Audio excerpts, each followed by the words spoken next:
सबको जय मसीह की and very good evening everyone. और ये मैसेज मेरे प्यारे मसीह बहन भाइयों के लिए है। ये जो मैसेज मैं देने जा रही हूँ, मैं किसी भी रिलीजन की डिसरिस्पेक्ट नहीं करना चाहती और ना ही मैं किसी रिलीजन को बुरा मान रही हूँ, क्योंकि मैं बिलीव करती हूँ रिलीजन से ज़्यादा ह्यूमैनिटी पर, इंसानियत पर। तो ये मैसेज अगर किसी को बुरा लगे so in advance I am so sorry. और ये स्पेशली मैसेज मेरे मसीह बहन भाइयों के लिए है। आज दिवाली है, आज आप सुन रहे होंगे पटाखों की आ रही है। तो आज दिवाली है, आज 14 नवंबर 2020 दिवाली। सो बेसिकली संसार के लोगों को खुश रहने के लिए किसी ओकेशन की ज़रूरत पड़ती है, लाइक दिवाली और दूज भाई और बहुत सारे फेस्टिवल्स हैं, पता नहीं क्या क्या नाम नहीं पता मुझे ज़्यादा, या होली। सो ऐसे ऐसे फेस्टिवल्स हैं जिन्हें खुश रहने की ज़रूरत पड़ती है। पर परमेश्वर का वचन हमें क्या बताता है?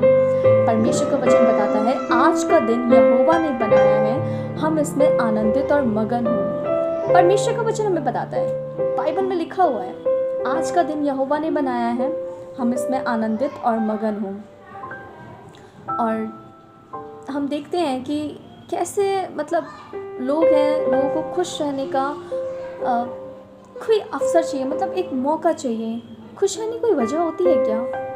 आई डोंट थिंक कोई वजह होती है खुश रहने की, क्योंकि खुशी कहते हैं जब हमें प्यार मिलता है, हमारी केयरिंग होती है, हमारी कोई परवाह करता है तो हमें खुशी होती है। लेकिन पर अगर आप आज सांसें ले रहे हो, अगर आप आज जिंदा हो, आप अपने मॉम डैड के साथ हो, आप अपने ब्रदर सिस्टर के साथ हो, आपने आज का सारा मिल लिया, मतलब ब्रेकफास्ट भी किया, लंच भी किया, डिनर भी किया या करने वाले हो तो, और बहन भाइयों से मस्ती भी करो, तो मुझे नहीं लगता है किसी खुशी से कम है। क्योंकि इस दुनिया में जिसको ये सब चीज़ें मिल रही है किसी प्रीशियस से कम नहीं है, और ये पल बहुत प्रीशियस है। अगर आपको ये सब चीज़ें मिल रही हैं इसका मतलब you are a very lucky person in the world, क्योंकि ज़्यादा लोगों के पास ये चीज़ें नहीं है। किसी के पास बहन है तो भाई नहीं है, किसी के पास भाई है तो बहन नहीं है, किसी के पास डैड है तो मॉम नहीं है, किसी के पास मॉम है तो डैड नहीं है, किसी के पास ये सभी नहीं है। तो आप लोग बहुत ज़्यादा लकी हो कि आपने आज का दिन देखा, आप ये दिन एंजॉय कर रहे हो। परमेश्वर का वचन बताता है प्रभु में सदा आनंदित रहो। अगर आप मसीह में होकर दुखी हो तो मैं नहीं कह सकती कि इसमें आपका कोई फॉल्ट है, क्योंकि मसीह में आकर दुखी रहना सही बात नहीं है, क्योंकि परमेश्वर के उस दुख के सामने आपका ये दुख कुछ भी नहीं है। क्योंकि परमेश्वर मसीह में लिखा है जो प्रभु यीशु मसीह में, वो आज़ाद है, वो स्वतंत्र है, और परमेश्वर ने हमें कितने सारे राइट्स दे रखे हैं। आप उन राइट्स का इस्तेमाल कीजिए। अगर आप दुखी हैं तो आप कहिए मैं बहुत खुश हूँ यीशु मसीह के नाम में। अगर आपको किसी चीज़ की चिंता है तो आप प्रेयर कीजिए और बोले परमेश्वर मैं अपनी सारी चिंता आप पर देता हूँ। अगर आपको फाइनेंशियली प्रॉब्लम है तो आप परमेश्वर को बोलिए, परमेश्वर को देना सीखिए, 10वां अंश दीजिए। परमेश्वर को सिर्फ 10वां अंश देने से काम नहीं चलता, अपनी ज़िंदगी का, अपने लाइफ का फर्स्ट प्लेस परमेश्वर को दीजिए, पहला स्थान। जब आप सुबह सोच के उठते हो तो अपनी थोड़ी सी नींद को कम करके थोड़ा जल्दी उठना शुरू करो और परमेश्वर को वो स्थान दो जो वो चाहता है। परमेश्वर प्रेम है। और तो और वचन में ये भी लिखा है जो मसीह यीशु में है उस पर दंड की आज्ञा नहीं है। तो कितनी बड़ी बात है कि दंड की आज्ञा नहीं है। दंड बेसिकली है क्या? वही दंड जब आप यीशु मसीह में नहीं थे और जो आप करते आ रहे थे, जो संसार कर रहा है। लोगों को सच्चाई पता होने के बावजूद भी वो बिलीव नहीं करते कि यीशु मसीह ही खुदा है। क्योंकि जब आप यीशु मसीह पर बिलीव नहीं करते, जब आपको संसार में थे, आपको पता था अब पता नहीं 36 करोड़ 33 करोड़ कितने हैं, तो जनरली वो लोग बिलीव करते थे उन सब पर। बट हमें पता है कि हमें उद्धार नहीं मिला था, बट हमें किसने उद्धार दिया? प्रभु यीशु मसीह ने। हमने विश्वास करा और कमाल की बात ये कि एक टैबलेट की भी ज़रूरत नहीं पड़ी और दुआ प्रार्थना से ठीक हो गए। प्रे करवा, ऑयल लगाया, प्रे करवा, पानी पिया, प्रेयर करी, ठीक हो गए। तो परमेश्वर का वचन जिंदा परमेश्वर है, वो जिंदा वचन है। ये बाइबल को साथ में लेकर सोने से वचन काम नहीं करता। जब इन वचनों को पढ़ोगे, अपने उस दिमाग में रखोगे, तो ये वचन आपकी ज़िंदगी में काम करेगा। आपको पता है परमेश्वर आप सबसे बहुत प्यार करता है, वो तभी आपको आज का दिन दिखाया है। जो भी मेरे वीडियो देख रहा है वो बंदा ब्लेस्ड होने वाला है या बंदी ब्लेस्ड होने वाली है। मतलब वो परमेश्वर का जन है, ब्लेस्ड होने वाला है। क्यों? क्योंकि परमेश्वर ने आज का दिन आपको दिखाया है, क्योंकि आप ये वचन सुन रहे हो। आपको पता है, आपको अगर गुस्सा आता है, आप चीज़ों को तोड़ते हो, फेंकते हो, नाराज हो जाते हो, ब्रेकअप कर लेते हो और पता नहीं क्या क्या करते हो, बट वो परमेश्वर हमेशा माफ़ करना सीखता है, हमेशा प्यार करना सीखता है। वो सबको प्यार करता है।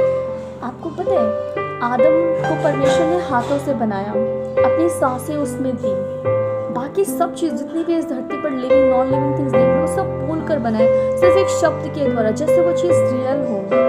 बट लौटा आदम है जिसको परमेश्वर ने अपने हाथों से मिट्टी से बनाया, अपनी सांसें दी, उसको एक पार्टनर दिया जो कि हव्वा थी, मतलब हम। तो आप देखिए परमेश्वर कितना प्यार करता है हमसे, हमें अपने स्वरूप में बनाया, बिल्कुल कॉपी।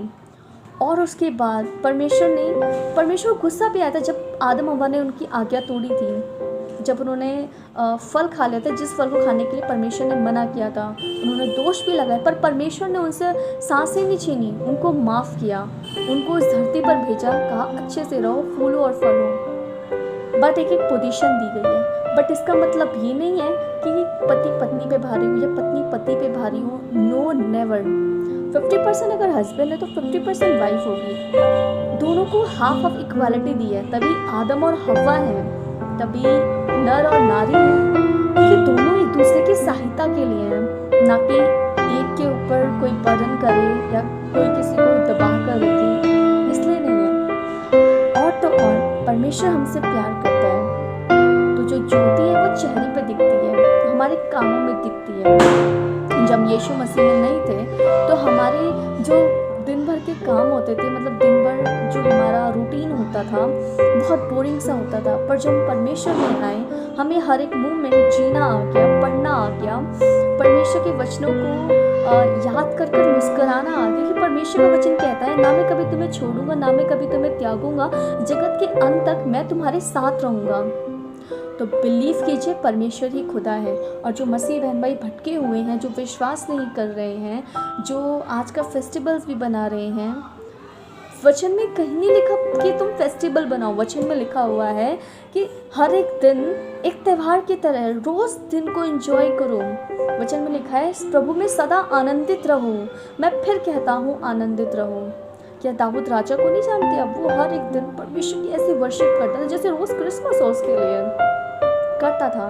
सुलेमान को इतनी बुद्धि दी परमेश्वर ने, और फिर क्या, हर चीज़ को सही से इस्तेमाल करनी चाहिए। और तो और परमेश्वर ने आपको अगर ये आज का दिन दिखाया है तो ज़रूर उसका कोई मकसद है। मसीह में बहन भाइयों, अगर परमेश्वर ने आपको आज का दिन दिखाया और आप फिर भी ये सब चीज़ें सेलिब्रेट कर रहे हो, जो परमेश्वर नहीं चाहता कि मसीह बहन भाई ऐसे भटके, तो आप उसके राज्य के लिए चुने गए हो, आप उसके काम करने के लिए चुने गए हो, तो उस पर विश्वास करो और उन कामों को करो और उन चीज़ों को याद करो जो आप परमेश्वर में जब आए थे, जब आपने सोचा था कि मैं ये करूँगा।